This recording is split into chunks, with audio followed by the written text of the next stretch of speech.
Good afternoon, everyone, and welcome to the Cybersecurity Hot Topics panel. My name is Justin Perkins. I'm a manager of cybersecurity and policy here at CTIA, and I'm looking forward to this conversation because cybersecurity has been such a huge issue for government, for private industry, and the public alike. Cybersecurity policy has become more important in recent years because the threat landscape for cyber attacks has expanded. Internet security company SonicWall found that nearly 500 million attempted ransomware attacks were made in the first 9 months of 2021, and that more than 307,000 of previously unknown malware variants were discovered in that same time frame. In 2021, there were a number of high-profile cyber incidents affecting the transportation, healthcare, technology, and government sectors. Also, geopolitical conflicts have put a major focus on protecting US network systems. Cybersecurity has become such an important part of our network landscape, and we can't fully enjoy the benefits of 5G and mobile technology without strong cybersecurity. So here with us to discuss these topics, we have our three esteemed panelists, which I will introduce. First, we have Eric Tamarkin, who's the Director and Senior Public Policy Counsel at Samsung. Now we have Alexa Lee, who's Cyber Policy Liaison of Global Government Affairs at Qualcomm. And then we have Chris Boyer, who's Vice President of Global Security and Technology Policy at AT&T. And really excited to have our panelists here today and looking forward to the discussion. We'll be discussing fragmentation and aligning federal cyber guidance, key cyber work streams at NIST, CISA, and the FTC, public-private partnerships, incident reporting, 5G security, and more. So really looking forward to the conversation here. Beginning with fragmentation and aligning federal cyber guidance, Chris, I'll start with you. Cybersecurity has become a key issue for several policymakers and federal agencies over the past several years. And it seems that every player at the federal level is considering cybersecurity guidance or requirements. And this includes the Department of Homeland Security, CISA, NIST, the National Institute of Standards and Technology, the Federal Communications Commission, and the Federal Trade Commission, not to mention Congress. And so Chris, I want to start with you. What is the value, and indeed, what are the downsides of all of these federal cyber efforts? Sure. Thanks, Justin. And before I start, I just wanted to thank you for having me here today. I've been to MWC in a few years, so it's nice to get out to Washington. As far as the value of a lot of what the agencies are looking at, I think the bottom line is that if you go back to the last couple of years, we've seen an uptick in the number of cyber incidents that have happened. I'll go back to like the Colonial Pipeline incident that occurred, or SolarWinds, or you take all the concerns that have been around the last 8 to 9 months around the Russia and Ukraine situation. And so the government, I think, writ large, is looking for ways to improve security, and particularly security for critical infrastructure. So they have tasked a lot of these agencies to review their regulatory authorities and then go through and determine, whether or not there are baselines in place of security for all those entities. And frankly, that's probably something that should be done. All of the industries do need to have at least some baseline of security, whether that's mandated or not, or whether that's done on a voluntary basis. Those are the types of things that we debate in Washington. But the bottom line is that having some security baseline is probably appropriate.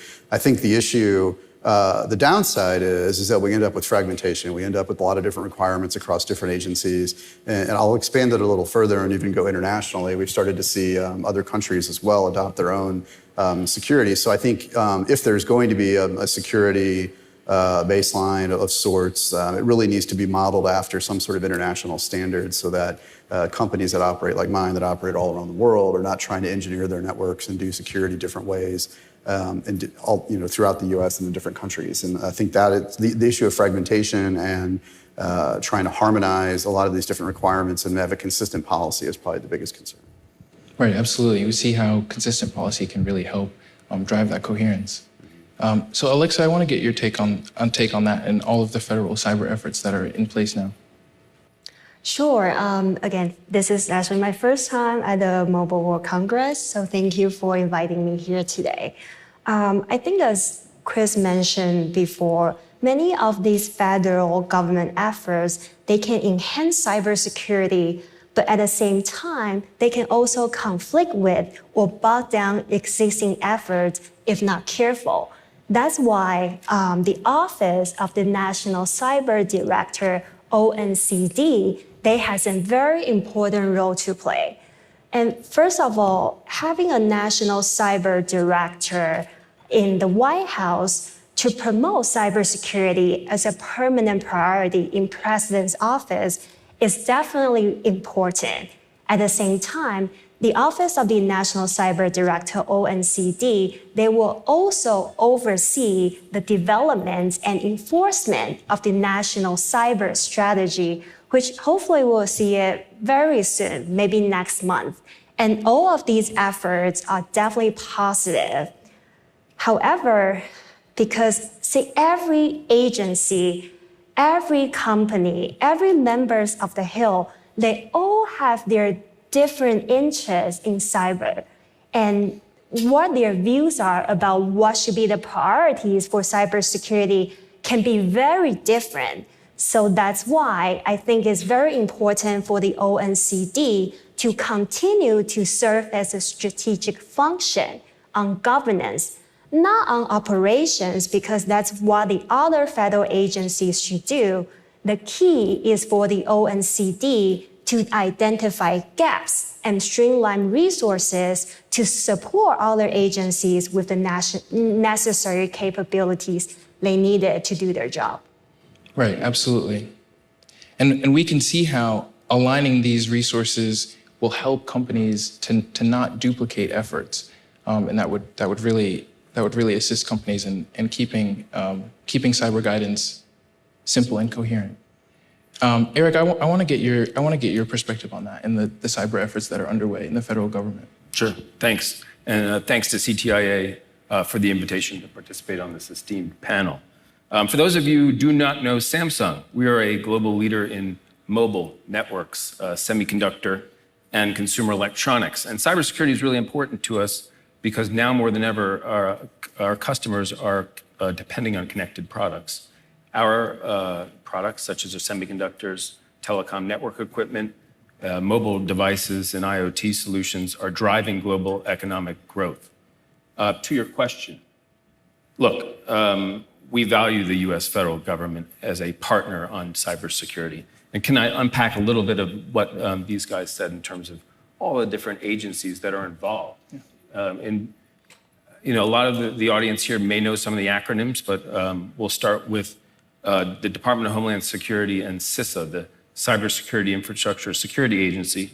They're structured to manage risk to critical infrastructure and deal with incident response.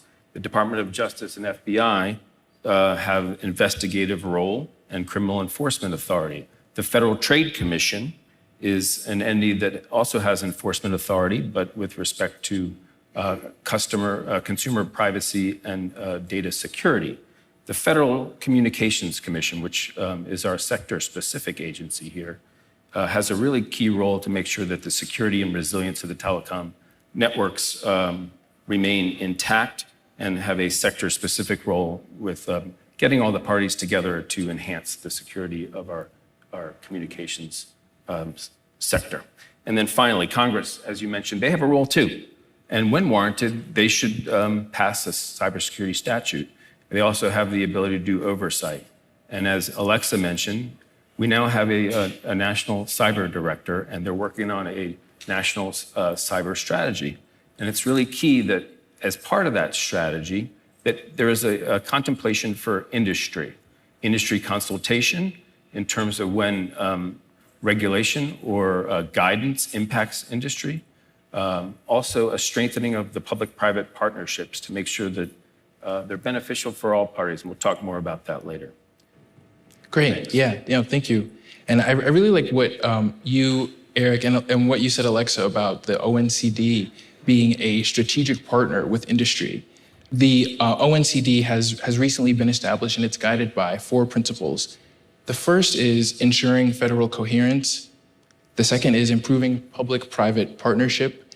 The third is aligning resources to aspirations. And fourth is increasing present and future resilience.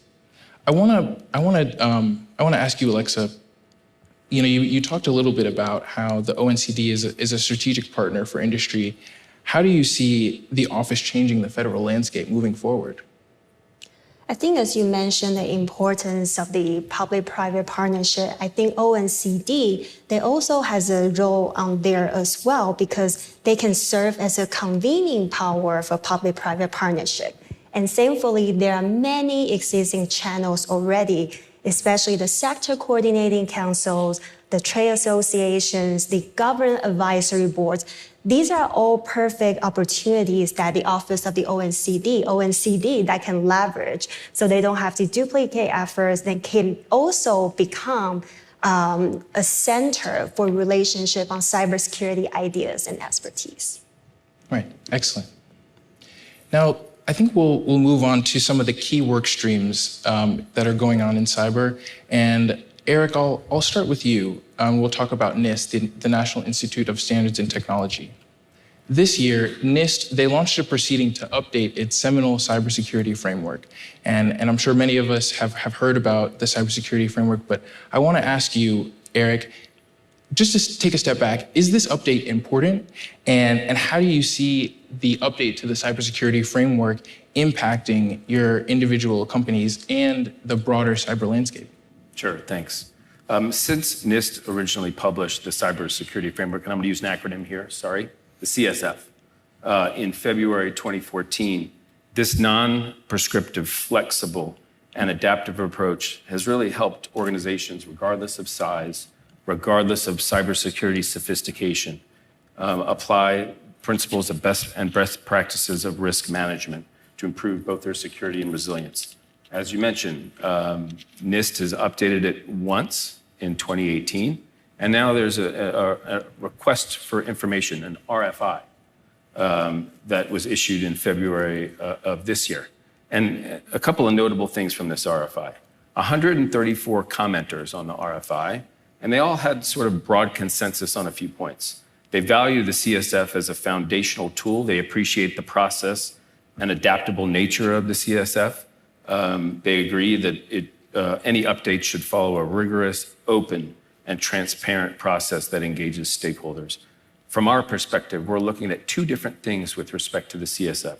First, we're a multinational company, and we are pleased to see many commenters note that they should be harmonized with global international standards such as ISO IEC 27000. Secondly, we're also closely following the fact that they've talked about tackling supply chain security. And we want to see how, as you know, there's been a proliferation of supply chain security guidance. How are they going to reconcile all of that and work it into the CSF? Great, yes.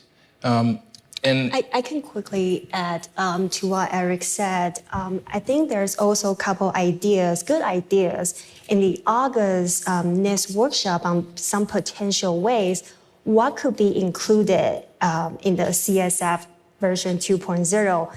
Especially many people mentioned that the SMEs, they have real challenges to deploy their limited resources to do the CSF.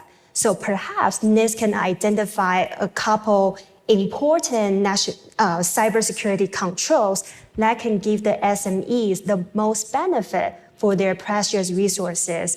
And there's also talk about related to the federal workforce. For example, there are many governments around the world that want to do the CSF, but they're not sure about what kind of skill sets are needed. So perhaps identifying what the skill sets needed, it can also help the greater global adoption for CSF. And we also been hearing there are some discussions whether there should be any type of metric to measure your success for implementation for the CSF. Well, from our perspective, having some type of metric could be useful, but at the same time, it is very difficult to identify one single metric that can be useful for different companies across the board. For example, what Qualcomm might consider useful might not be the same like companies like Uber, right? It's just different. So I think it's important if NIST want to consider metrics, it needs to be flexible and not prescriptive so organizations can decide and determine what makes the most sense for them. So I'll just quickly add that. Great. Yeah, thank you. And I like what you said about the difficulty of applying a prescriptive metric to cybersecurity guidance because that could definitely pose difficulties for those entities that are looking to apply the cybersecurity framework. Chris, what's your opinion on the update to the cybersecurity framework? It's probably time to do one. I mean, we first did the framework in 2000. I remember working on it in 2012 and 2013. We had a bunch of different workshops all around the country. I probably attended 6 different workshops that were working on the original development of it. And, you know, the technology's changed. The issues that we're dealing with have changed. So we're 2022 now, so it's been 9 years since we did that process. Right. So it's definitely time for an update or a refresh. And I think adding the supply chain aspect to it is important because supply chain security has become a very critical issue in the last several years. Right, absolutely. Yeah, with so many entities, so many organizations using the cybersecurity framework, it's important that it gets an update, it sounds like. Yeah. I'd like to move on, and I want to stick with you, Chris. I'd like to move on to CISA, the Cybersecurity Infrastructure and Security Agency. CISA also has several major efforts underway regarding cyber, including an effort to draft its performance goals for critical infrastructure control systems owners and operators. Could you talk a little bit about the performance goals effort, including the sector-specific work that CISA has been tasked with? Yeah, sure. Just a level set. You know, I was working on a diagram last week internally to lay out all the different agency activities around baselines and things like that. And as you mentioned, there's several of them. CISA is one. There's also the requirements that are being put forth in the BEAD program at NTIA. There are discussions around requirements in other agencies as well. We have things like the GLBA that are required under the Federal Trade Commission rules and other things. So there's lots of different baselines that are out there. But I think what CISA is trying to accomplish is develop a basic set of criteria that all critical infrastructure owners and operators would have to fulfill, which would give them at least some feel that they've raised the bar for security, as I mentioned earlier, in response to some of these incidents that have occurred over the last couple of years. So what they're trying to do is kind of make it so that there's at least some common set of security capabilities that are deployed, and then each individual company will obviously go above and beyond what the baseline is, I think, in a lot of respects. You know, for companies like mine, the baseline is basically a very simple starting point of a much broader security organization. But I think that's really what they're trying to accomplish. The challenge will be that there are a lot of different baselines out there. So as I mentioned earlier, I think getting somewhat of a common approach would be beneficial to industry because it would make the guidance a little clearer than having to look at each individual agency and figuring out what their requirements are. Right. And again, going back to that idea of coherence and making sure that the resources continue to stay aligned for those things. And the thing you mentioned earlier about the CSF, like making sure, like one of the big challenges with the baseline that CISA is putting together is, does it align to the CSF? Because the CSF was originally written for critical infrastructure. So the whole idea behind the CSF is that it's a risk management framework for critical infrastructure. So there should be a linkage between this baseline performance goals and what's happening with the CSF. Right. Eric, I want to get your take on that. I want to get your take on CISA and the cyber efforts there. On the performance goals piece? Yes. Yeah, I think Chris really hit it. It links the two questions that you just raised, the CSF and performance goals. You know, it's really key that there's linkages and the fact that, you know, that it doesn't become a prescriptive checklist. And we need to ensure that the CSF, which, you know, companies have relied on over the past 8 years, isn't kicked off to the side. And so I think I'm encouraged because I read that and heard that DHS CISA is going to align with NIST and work together, I think, on these performance goals and actually map the performance goals to the CSF. Right. The CSF has been a really important resource for organizations, and so want to make it useful. Chris, I want to go back to you, and I want to pivot to a conversation about zero trust. Now, Zero trust is a word we hear a lot from policymakers these days. CISA, NIST, and others are working on developing zero trust guidance. And the president's cyber executive order called for federal agencies to advance towards a zero trust architecture. Could you talk about why zero trust is important and what should our audience here know about zero trust? So zero trust is basically, it's not a technical requirement, it's basically a principle. It's the idea that when you build networks or you architect networks that you assume that no one is trusted to have access to that network. So it's a general assumption that no one should ever be trusted anywhere within the network, and that you constantly build throughout your network touch points of authentication, leveraging things like multi-factor authentication and other tools, to ensure that the right people are getting access into the network. And so, an example of that would be if you look at your internal systems. We've had cyber incidents in the past where somebody can get into the system through one compromised credential, and then they can roam throughout a system, right? And they can access different pieces of data. With zero trust, you would basically take all those different data sets and applications, and they would have their own security wrapper. And within that context, you would have different credentialing and authentication capabilities for each one of those systems. And so that if you got into one, you wouldn't be able to just kind of roam freely and get into the other one.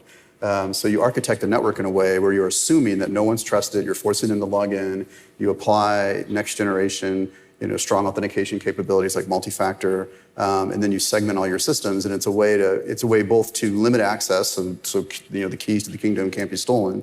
And then secondarily, it gives you a capability to respond a lot quicker to cyber threats because you may have the ability to quarantine a system, cut it off the network if it gets infected, and keep the rest of your systems up and running.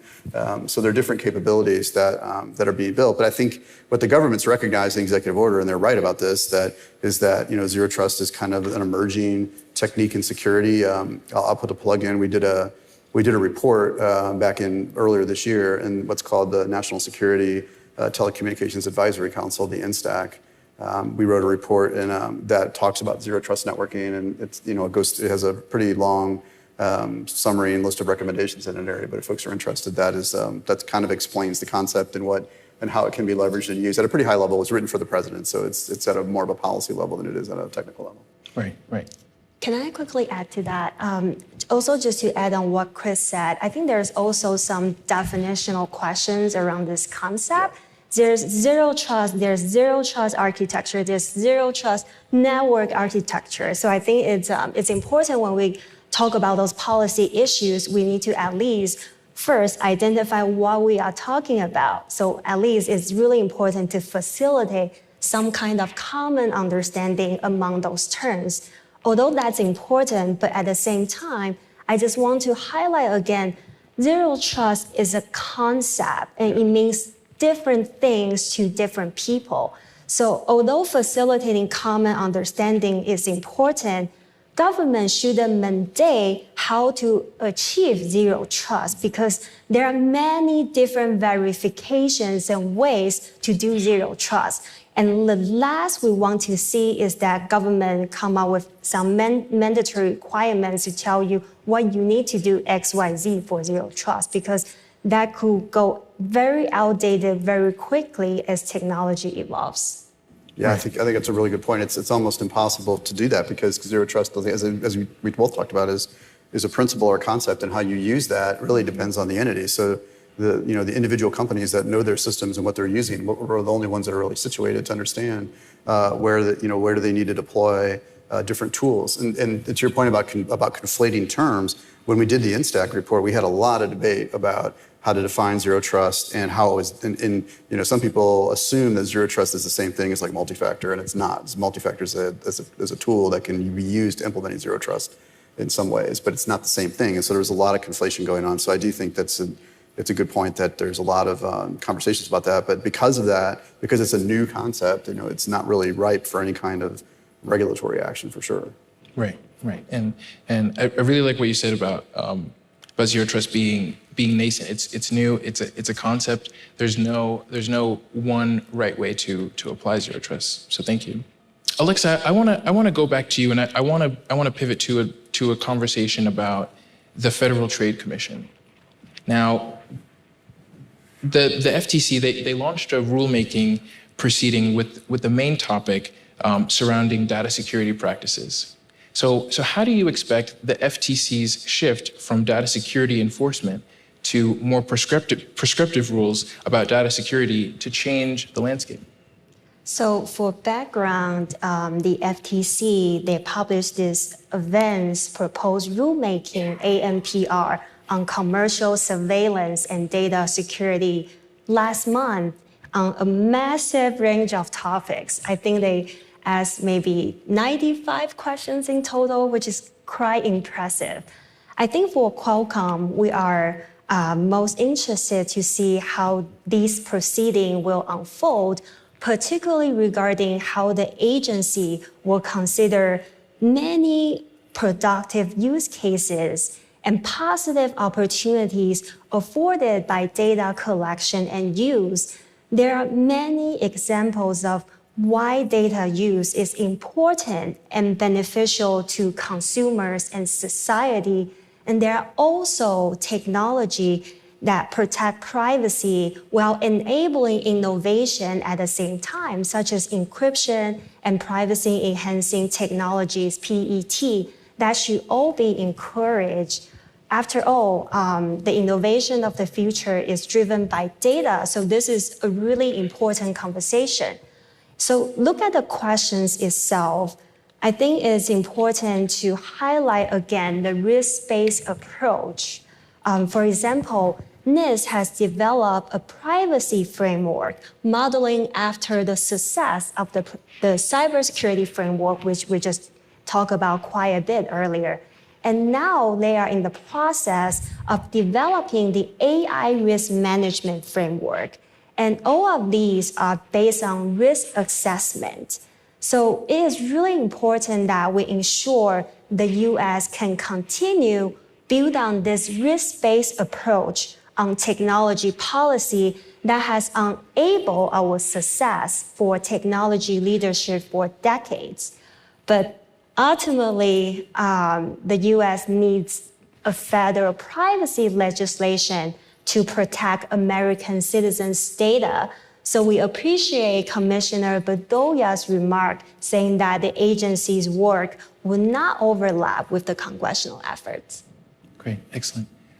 Eric, any thoughts on the FTC proceeding? Yeah, she really captured it really nicely. The bottom line is that the FTC should take a risk-based, non-prescriptive, flexible, and adaptive approach on data security so as not to harm innovation.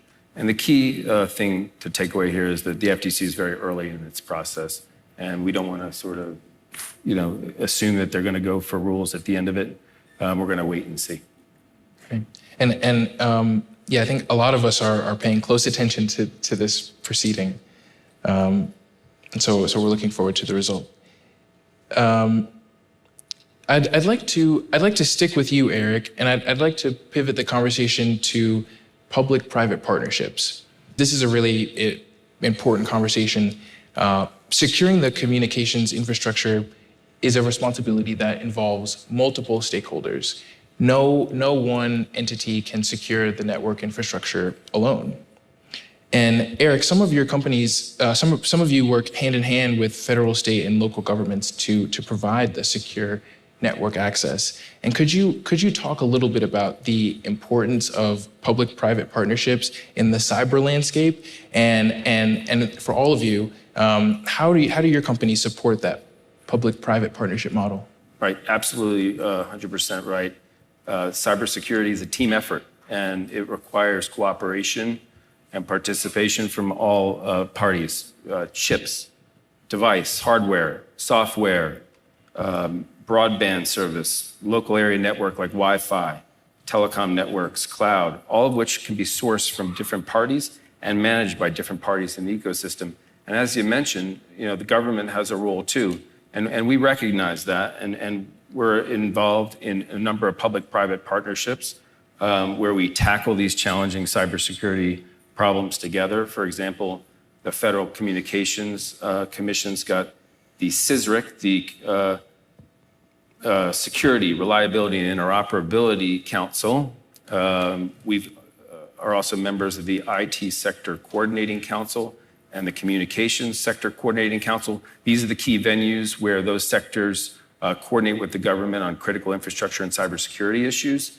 And we're also a founding member and served in leadership roles at the Department of Homeland Security, ICT Supply Chain Risk Management Task Force. And that's 20 government agencies, 40 companies getting together, working hand in hand on tough, complex cybersecurity and supply chain security problems. Right, excellent. Chris, what's your take on the public-private partnership model? Well, I think it's been kind of in place for probably close to 20 years. The government traditionally has dealt with cybersecurity and security matters in general through an organization that they call CPAC. It's the Critical Infrastructure Protection Advisory Council. And under CPAC, they basically have a national protection plan that's been drafted for a long time. It goes all the way back to the Bush administration. And in that context, they have, for each sector of critical infrastructure, there's 16 sectors: communications, power, water, finance, et cetera. For each of the sectors, they designate what's called a sector-specific agency. And for us, that happens to be DHS through CISA. And so CISA is our sector agency, and then there's a corresponding private sector coordinating council, to what Eric mentioned. So there's a sector coordinating council, so there's a communication sector coordinating council, there's an IT, et cetera. And so what happens is the sector coordinating councils really represent the industry side, and then the sector-specific agency, like DHS, they represent the government side, and they bring in all the other government agencies, and then we meet periodically to talk through security issues. And those meetings can happen, they happen weekly at the operational level. Every Monday, there's a call that we're on with what's called the National Coordinating Center, where they share the latest threat information. Like this week, we've had multiple calls with them about the hurricane down in Florida. It's been a very hot topic. And then there's also meetings about cybersecurity issues, cyber threats. So we meet with them regularly on the current status of the Russia-Ukraine thing. All the companies have cleared people that go to these meetings. So that process has actually worked pretty well for a long time. It's kind of morphing a little bit now as the agencies are looking at things like incident reporting and new baselines. It's moving in a little bit more of a regulatory direction, but I do think that the partnership has been a good model, and we and all of my colleagues in the industry have participated in that for a number of years. Great, excellent. Yes, and the public-private partnership model, especially in our area, telecommunications and cyber, has been extremely important. I'd like to talk about another aspect of the public-private partnership interaction, and I want to go back to you, Eric. I want to talk about incident reporting. Another major work stream that CISA has is to promulgate its incident reporting rules under the newly enacted Cyber Incident Reporting for Critical Infrastructure Act of 2022, otherwise known as CIRCIA. How big of a game changer will these new obligations be for critical infrastructure owners and operators? I wouldn't say this is public-private partnership. It's blending in the other direction. Yeah. But look, requirements on critical infrastructure are popping up all over the world. We're seeing them in India, the EU, and now we have a US regime. And we agree with the premise of the question that CIRCIA is a game changer. It's a game changer because it moves the voluntary model that we've been operating under into a more regulatory posture. And so how this new law gets implemented is going to be very important. We have a few ideas to make this workable for both industry and government. First, CISA needs to make sure that they carefully consider the scope of the new rule so that they make sure that if everything is critical, then nothing is. They should focus mandatory reporting on significant incidents that impact a critical function and are conducted by a covered company. We need clarity on this, otherwise the rule is not going to be workable for both sides. And they also have to look at harmonization and what's effective both in the US and globally. And I'd like to make sure that there's harmonization, especially between the US and Korea, that we're interested in that. Because multinational companies shouldn't have to report incidents to every government. There needs to be a clear national security or economic security rationale for reporting those incidents. And third and last, stakeholder engagement is key. And we were pleased to see that DHS CISA has mapped out a pretty extensive list of stakeholder engagement across the country and through the sector coordinating councils. I think getting this input will be really important to make this new law workable. Yes, all good points and suggestions. And of course, SOCIA is not the only incident reporting framework. There are state-level breach notifications and reporting requirements, as well as federal-level sector-specific reporting requirements, such as the CP&I framework for telecommunications carriers. And also, there are other active proposals to add to this already complex landscape, including an incident reporting proposal by the Securities and Exchange Commission. So Chris, taking a step back, could you discuss the benefits and potential downsides of incident reporting in general? And what are the practical impacts of having multiple overlapping incident reporting requirements? So the theory is that if companies report incidents, then the government will be aware of what's happening in the cybersecurity space, and they can take that information and then use it to help other parts of industry to protect themselves. So think of like one of the things the Biden administration has started is what's called similar to the NTSB for transportation. It's the Cybersecurity Protection Board. And so what they're doing is they're basically taking cyber incidents and they're doing investigations and they're providing advice on how to protect yourself from similar incidents. So I think the concept behind incident reporting is to have that information shared so that the government's aware of incidents that have occurred and what can be done to help share promulgate information to help people share and protect themselves. The problem and the challenge that we were running into is that it's not necessarily going to be used that way. And I think the practical issue is, as you mentioned, I was similar to the baselines. We have 5 or 6 different agencies working on baselines. We have the same thing on incident reporting. So you've got the SEC who's looking at incident reporting for incidents that impact investors, right? Then you have the FCC, which has reporting requirements both for CP&I, but they also have NORS and DERS, reporting for any kind of outages, right? And then you've got, on top of that, you've got the new CISA incident reporting requirements that they're drafting. And then at the state level, you have breach reporting that has to be done whenever there's a breach. So you have all these different reporting regimes that are out there. And what concerns me is that we'll end up in a situation where my security team is spending as much of their time reporting things as they are actually doing security.